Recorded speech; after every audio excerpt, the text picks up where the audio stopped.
just want to start by saying I tried recording this video earlier, but it just sounded so god-awful because my dad was doing construction downstairs, my dog was barking, it was just horrendous, and it was literally me just talking for about 20 minutes, uninterrupted, talking about what I want about Spider-Man No Way Home. But the background noise was just too distracting, and I don't want to release a video that's less than good. So here I am, recording it again for you guys. So, thank you very much for your patience, and let's just crack on with it. So as of recording this video, Spider-Man No Way Home comes out in 2 weeks and 3 days time, and although many of you know my thoughts about Tom Holland's Spider-Man, I'm still so excited to see what this film has to offer. If you're curious about my thoughts of the MCU Spider-Man, feel free to check out my video that I made a few months ago. I'll just put it in the link in the card now, or put it in the description or whatever.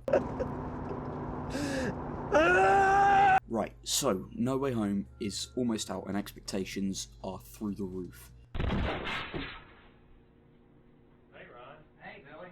People want to see so many different things like Charlie Cox's Daredevil, the 3 different Spider-Man, an actual good MCU Spider-Man story arc that I pray to God has Peter deal with some heavy things. This might not happen, but I'd really like to see someone die in this film. I don't know, we haven't really seen Peter lose anyone close to him other than Tony Stark in this franchise. And while I feel like it's fine for Tony to be the MCU version of Uncle Ben, I also think Peter hasn't suffered as much as he should. For example, cast your mind back to the web duology. All those films I think are actually pretty weak in their stories, the first one being okay, the second one being fucking god-awful. Peter still suffers so much. He loses his Uncle Ben because he was just careless. He has to deal with the fact that his parents are dead and that they abandon him pretty much, apart from the dad that shows up in like a post-credit scene that was deleted or something, I don't know. That film was just so confusing. And he also kills the love of his life, Gwen Stacy. In the Raimi trilogy, again, Peter loses his uncle, but he also learns that he can't have everything that he wants. He wants nothing more than to be with Mary Jane and to tell her the truth, but to keep her and the people he cares about safe, he must try to distance himself from them, which leads to his friend Harry just hating him because he thinks that he is best friends with person that killed his dad. Mary Jane has a strong dislike to him at some point in the 3rd film, and Aunt May briefly had a moment in the 2nd film where she is just so unable to forgive Peter for basically causing the death of Uncle Ben, which leads us to the best scene in cinematic history where Aunt May essentially says, "Listen here bitch, I know you're Spider-Man, go out there and be Spider-Man again, you fucking pussy." Everybody loves a hero. I believe there's a hero in all of us that keeps us honest, gives us strength, makes us noble. Spider-Man did that for Henry, and he wonders where he's gone. He needs him. But enough about the Raimi trilogy. I could honestly talk about that series for hours. I just love it so much. You all know that. Back to what I was saying about No Way Home. It has the potential to be so different than any of the other films we've seen in the MCU. I just want to give my thoughts and opinions about what should happen in this film based off of the trailers and footage we've been given, while also trying to come up with some original stuff of my own to set up the next Spider-Man trilogy in the MCU. So addressing the elephant in the room, yes, we should hear Peter say fuck, finishing his line from the previous film obviously. And while I know this won't happen because it's Disney and Sony and they're just so family friendly that they made Venom a good guy, I think it should happen anyway, in my version at least, because I think it would be fun.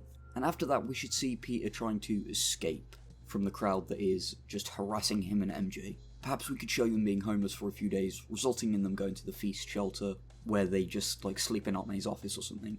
I'd also really like to see a Martin Lee cameo show up, just because I love that PS4 game so much, and I think it could be good for setting up the next trilogy in the MCU. And around this time, I think the film is taking place around Halloween, which is where Peter sees a decoration of a wizard and gets the idea to go and see Doctor Strange to erase everyone's mind about Peter being Spider-Man. Do I think they should have the spell be successful? I don't really know, but you'll have to wait to find out what I think they should do. At which point, all the multiverse villains come through, and we get that amazing bridge scene that introduces Doc Ock and Green Goblin.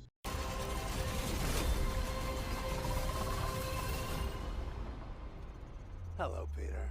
I really don't know how they're going to pull this off, because Goblin got stabbed in the balls at the end of the first Spider-Man film, and Octavius essentially pulled a miniature sun on top of him, and then drowned. I think the arms should also remain in control, at least for the bridge scene, until his suit absorbs the Stark tech, and I think from then on it should just clamp them shut, leading to Octavius being in control of the arms and not the other way around. But anyway, Octavius is captured, you've all seen the trailer. We then get introduced to Lizard, Electro and Sandman. Peter knows he can't do it alone and asks Strange for some help, to which he opens a portal and out comes Andrew Garfield and Tobey Maguire as their respective versions of Spider-Man. I think it would be a cool idea to do a SpiderVerse type character arc for Peter in this film. What I mean by that is Miles was mentored by the other Spider people, and I think that should happen here too, where he needs to learn that people close to him are going to die, which is really going to influence the final decision that he makes at the end of the film.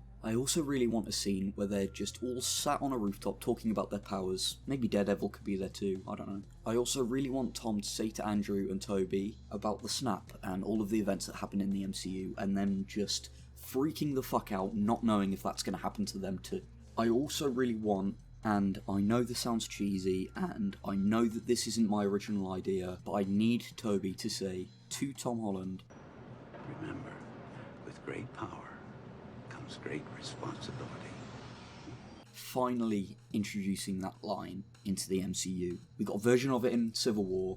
It was a lot better than the version we got in The Amazing Spider-Man, but I think we just need to hear that line one more time. And a few other key points I want to have happen at some point is that Aunt May and Happy are to be killed by one of Green Goblin's pumpkin bombs, which leads to Peter just beating the shit out of Green Goblin, where Goblin's just laughing and saying something like, "If you kill me, you are the murderer they say you are," and he has no choice but to let him go, in the end being sent back to his own universe to get killed by stabbing of the balls. Oh.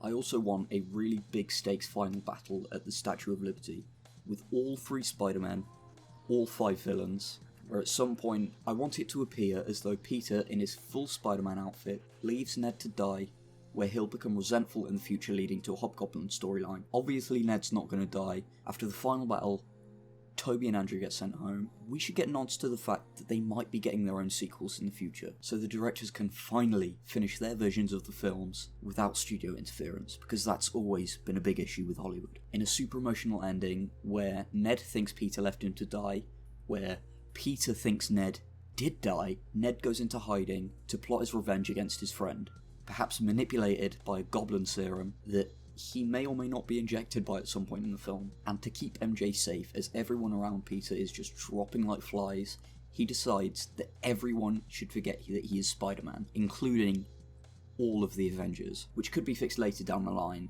where, I don't know, Doctor Strange maybe just gives them their memories back. I don't know, I'm not Kevin Feige. Maybe we could see at the end that Peter goes to where MJ works to check that she's okay, and that her life is going okay, without her actually knowing who Peter is, because all of her memories of him have just been wiped out. And then he just finally decides that he can't see her anymore, because every day that he sees her, he just gets closer and closer to reintroducing himself. And he can't do that because she might die, and Peter decides that he is never going to talk to her again. We fade to black, a few months pass, and Peter is in college, where he's just going about life, and we see now that he's become friends with 2 new people, a girl called Gwen and a guy called Harry. And while doing some Spider-Manning, he's relaxing on a rooftop after stopping a mugging or something, and then he suddenly gets attacked by the Vulture, who has now obviously forgotten who Peter is, but knows that he wants to kill Spider-Man. And over the ledge of a wall, we see Matt Gargan, played by Michael Mando of course, in a full costume of the Scorpion, to which Peter ends the film screaming,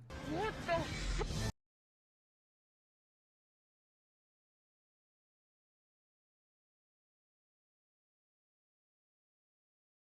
Because these films love ending with that line. This scene not only sets up the future of Spider-Man in the MCU, but also gives us a more traditional Spider-Man story that attempts to disconnect itself from Tony Stark and all that. I don't really know what the post-credit scenes should be, but I think one of them should be setting up the Hobgoblin storyline, and another should be setting up Norman Osborn in the MCU, played of course by the amazing actor Giancarlo Esposito.